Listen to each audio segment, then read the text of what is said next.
What's going on? Ryan here. Welcome back. In this video, we're talking about options leverage. Now, options are by definition a leveraged instrument, okay? And what exactly does this mean? Well, I like to use Amazon as a good example just because of how expensive it is. So if I bring my calculator up here, and we look at the last price of Amazon, $3,341.58, right? Here's the price of one share of Amazon, okay? Option contracts, right? If we look at this option chain on Amazon, we can see here that shares per contract and dollar value, right? So these option contracts are 100 shares, right? So if you were going to buy 100 shares of Amazon, well, we would multiply the price by 100, and that means for 100 shares of Amazon, you need to pay $334,158, right? That's a lot of money, right? $334,158, right? That's a lot of money for 100 shares of Amazon. Okay, but remember, when we're trading options which are leveraged, we don't need to put up 300. We don't need to put up, right, that number, 334,158 for the 100 shares, right? We could come into this series here, right, that expires in 11 days on December 31st, right? And if we look at Amazon here, right? I mean, we don't have any indicators up. We're not really making any assumptions, but let's just say that we think that Amazon is going to go up, right? We think it's going to go up. So what we do is we come in here and let's say we think by the end of the month, it's going to get above 3,400, right? So we'll just put this as close as possible. So, okay, there's our level. That's where we think it's going, right? So, right, we could either buy, we could either buy 100 shares for $334,158, or we could buy, let's just call it this 3,355, right? 3,355. That's the strike price. We could buy this option. So the ask is $74.25 and the bid is $66.50. Well, let's just come in here and let's just see what this last traded at. Okay, so 68. So let's just call it 68, right? So this option is a $68 option times 100 shares gives us $6,800.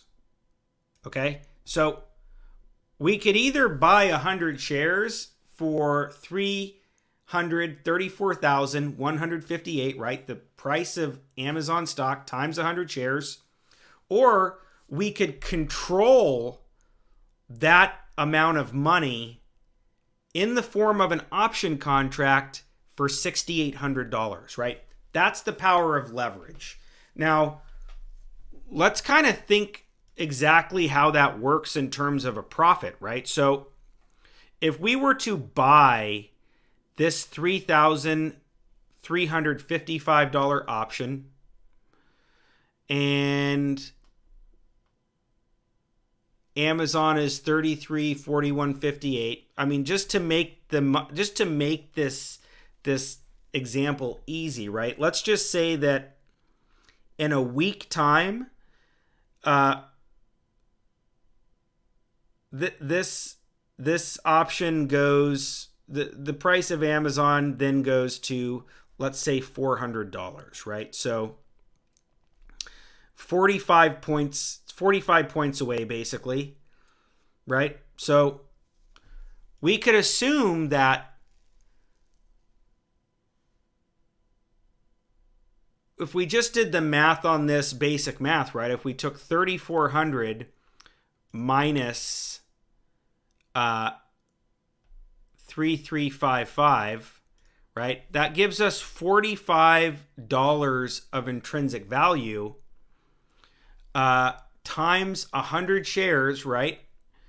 And we could assume that we would make $4,500. Now, obviously, option prices and the way markets move and the nature of the option eroding array, right? Because options are the prices decay over time, which we're going to get into a little bit later. But for the sake of this example, when we're talking about leveraged instruments, we just want to understand that options are leveraged instruments by nature. They allow us to control a large amount of money using a small amount of money, but the amount of money we make is also based on that large leveraged amount of money, right? Because remember, when you buy an option contract and then you are, you're buying that option contract and you're controlling that large amount of money using a very small amount of money, right? So options are leveraged, futures are leveraged. There are some key distinct differences between futures and options, right? Which I'm not going to go into quite yet. But just know, like, for instance, we'll look at another example. So we'll look at Apple, right? So Apple is $169.75, right? So $169.75 times 100 shares, right? So to buy 100 shares of Apple, it's $16,975, right? That's how much it would be if we bought 100 shares of Apple outright. But again, we can come in here to these option contracts and we could say, okay, we want to buy Apple at $170, and this last traded at $5.10. So we could say $5.10 times 100 shares, and the price of this option is $510, right? But we're still controlling that 100 shares of Apple for $510. This is where the power of options is really magnified, right? Is when you understand that you can control and profit off of huge amounts of money, right? Think about the scenario, like as an example of this option contract, just one of them representing 100 shares. So again, at $170 times 100 shares, that's $17,000 per 100 shares, right? Now, 100 times 100, right? 10,000 shares. So if we wanted 10,000 shares of Apple times $170, we would need to put up $1.7 million for 10,000 shares of Apple. But if we wanted to control 10,000 shares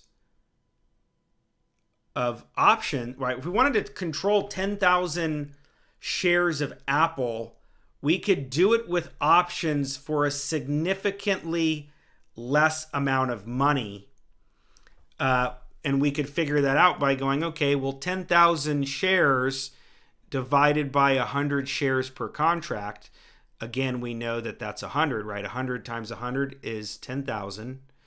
And we could think, okay, well, we could buy 100 of these option contracts, right?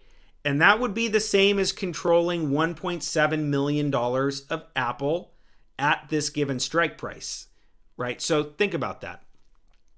if we look at this $170 call, again, the last traded price was $5.10. Right? So $5.10 times 100 shares, right, gives us $510 for one contract, one option contract of Apple, right, worth 100 shares. And now we want to buy 100 of these, right, because we want to control 10,000 shares. So we would multiply this price by 100. And now we're paying $51,000 for 100 option contracts on Apple, which is equal to controlling $1.7 million of Apple stock. Okay, this is where you can make tons and tons and tons and tons of money. And this is where you can also lose tons and tons and tons and tons of money, right? Because of the amount of leverage, right? So think about that. 1.7 million, right? And how did we get that? Well, $170, right? Times 100 shares times 100 contracts, right? Which would be 10,000 shares at $170, right? So another way to look at that is 170 times 10,000, right? Or 170 times 100 times 100, okay? So $1.7 million of Apple stock, right? 10,000 shares. But to control that and to profit off of it, we could buy 100 contracts and we could spend 51,000, right? Now, think about the amount of leverage, right? So 1.7 million divided by 51,000, right? We're leveraging our money 33 times, right? That's the power of options, right? The ability to use a small amount of money to control a large amount of money. And this, along with the definitions of options, right? We talked about the calls and the puts and what it means to buy and sell them. And when we understand these definitions, when we understand the leverage that we can use, and we're disciplined, we can do a lot of really interesting and neat things. But as I said before, until you get to that level where you have an absolute mastery of understanding these definitions and the leverage involved and exactly how these processes work and what it all means, we just want to slowly build our tools and our repertoire until we have a lot of confidence, right? Because remember, if you're spending 51 grand on 100 option contracts and you're leveraging $1.7 million of Apple stock, you really should have an idea of what you're doing, right? Because if you don't, this is how people get in trouble and this is how people lose a lot of money, right? It simply comes from, using too much leverage paired with not really understanding mechanically and from a definition point exactly what it is that we're doing and how this works. So I really hope that these conceptual examples of, some expensive stocks and how much it costs, right? How much it costs to buy 100 shares of a given asset, right? Compared to controlling that same 100 shares with options. Okay. So again, if you have any questions, please feel free to reach out. I love talking about this. I love helping people. That's the whole reason I'm doing this, is to help you so that you can have all the tools and all the confidence to be able to go out and do whatever it is that you want to do and to create the results that you want to see, right? So again, I hope this is helpful. I hope you're finding value in this, and I look forward to seeing you in the next video.